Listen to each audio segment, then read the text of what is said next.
Hi, it's Dave again, Dave Young, and this is a follow-up to the first video I just finished about the generals in my life. It just,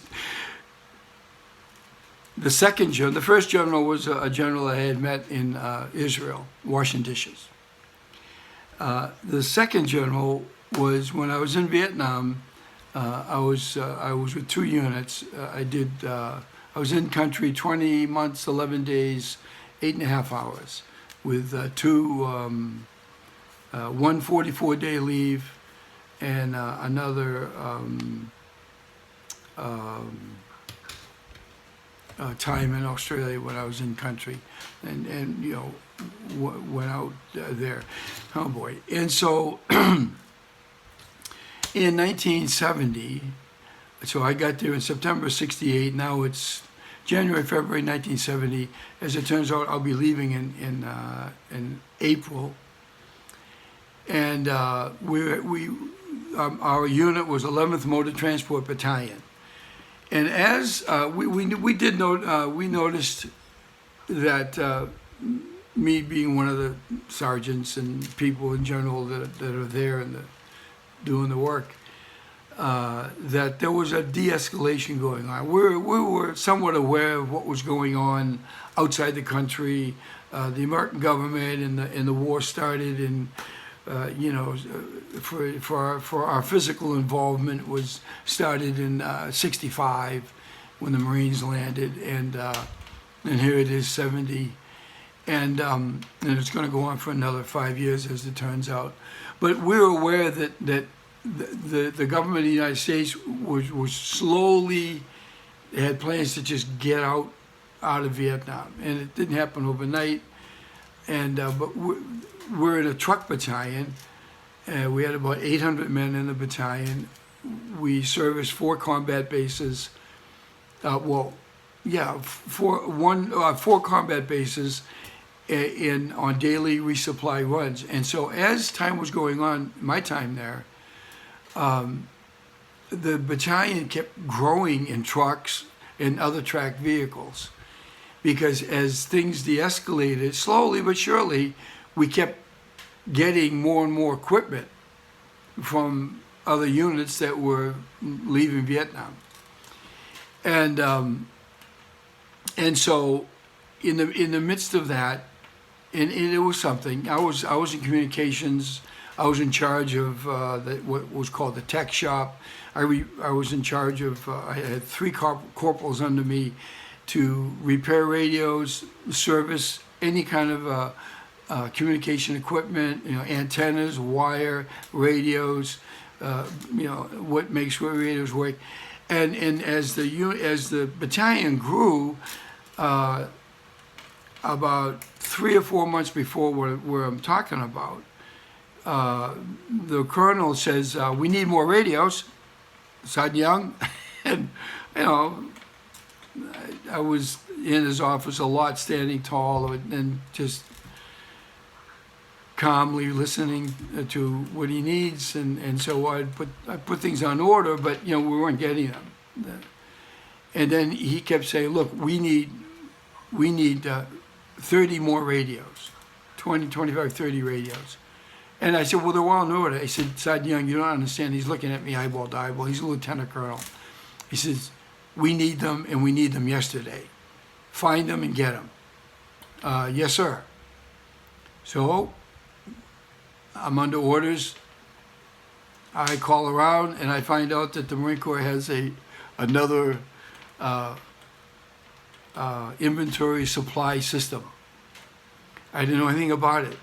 But I found out about it, and I got the contact. He was Lieutenant Black, and some days and other days he's Lieutenant White, and I had things to share with him. I could give him a lot of wire and some antenna stuff and some other radios that we're not using, and I needed 20 what's called PRIC 25s, PRC 25, very standard radio. The grunts use it. The truckers use it. On line of sight, you can call 25 miles. It's really good. So I said, I need 30 radios. And he said, okay, what do you got? And I told him what I had. He said, okay, we can deal. There's no money involved here, which is trading. And so he met me at the back gate, which was close to my two communication hooches. One was the supply hooch, the other one was the tech shop, and an office up front. And because you had to keep records. And so we get all the radios, we put them into inventory quietly on different sheets of paper that nobody was supposed to be seeing, and under lock and key, and use them when the gun trucks need their radios, and the convoys would get bigger and bigger, so more and more radios were needed, and then there's ones that broke and you had to repair it, and so this was going on for a bunch of months, and then all of a sudden there was an inspector general, an IG inspection, inspector general, a brigadier general in the Marine Corps, and he had with him some warrant officers. There was a chief warrant officer with him, and a couple of other lower warrant officers. They were in between the officer corps and the enlisted corps. You salute them, but they have something. They're given a warrant, meaning the authority to do something that you better listen to these guys when they, because they're like quality control specialists in various areas of technical things, and in this case it's radios and supply. So and all of a sudden I didn't know this was coming until they showed up. Later in life, I turned out to be an inspector for a very large company that had to do a lot of animal feed manufacturing for 19 years. And I had some sort of backhand inspection experience being on the receiving end of a sudden inspection. Well, this general walks into my shop. The lieutenant colonel, the captain, nobody calls up, says, they just walked right in. He had a chief warrant with him. And he said, "You Sergeant Young?" And I said, "Yes, sir, I am." I'm standing at I might even have a picture. Oh, yeah. Hold on, I'm going to show you a picture. There it is right there. Holy mackerel. Okay, let's see if this, there you go. There I am right there. And that's Sergeant Gary D. Jones. And that's Sergeant David H. Young. And in my tech shop, and Gary had been a radio operator with the 7th Marines, and we serviced them too. And then he was short, and they sent him down to 11th Motors to be with me, and give me some insight on actual application in the field. And he showed me quite a bit and helped me quite a bit. He's a good guy. Anyway, this general walks into my shop with a chief warrant next to him, and he said, "Where's your radios?" And I showed him what I'm doing. He said, "No, I mean the other radios." I said, "Oh, those." I gave him the key, and the chief warrant went into the other building where all my radios that I got by the alternate supply system that is not on the official books, but we were using and the colonel told me get them, and I found them and got them. And he came back and he said, "Yep, yeah, there's 20 Prick 25s in here." And in my own shop. Now look, the Brigadier General, I don't remember his name. He's under arms. He has a .45 slung around his waist. He's a very serious-looking man, and yet respectful and kind.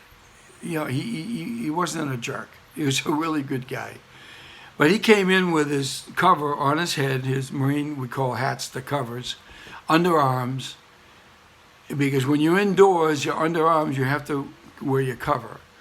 And he gets me over to the side of my own shop, opposite the bench, where all the equipment is to fix things, fix radios.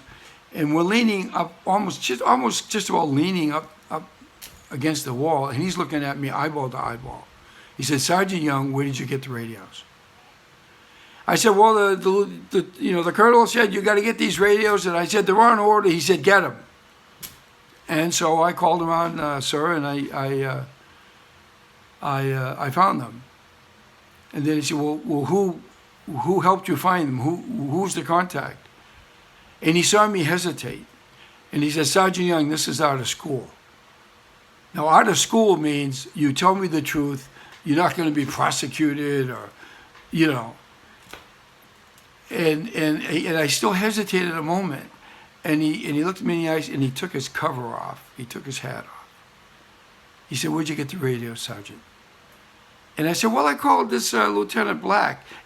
And the brigadier goes like this, just like this, like, "That son of a bitch, you know, I've been looking for that guy for 9 months, and I can't find him, you know." And so, you know, later on in life, maybe a year or two or 5 years, and when all the movies and all the information out of Vietnam starts flooding the culture in America, and you find out just what a mess it really, really was, and they're still finding out stuff now, but there's a bunch of wars after that they're having to deal with today.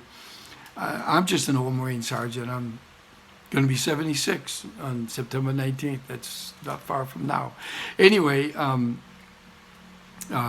he goes like that, and he's just, it's one guy to another.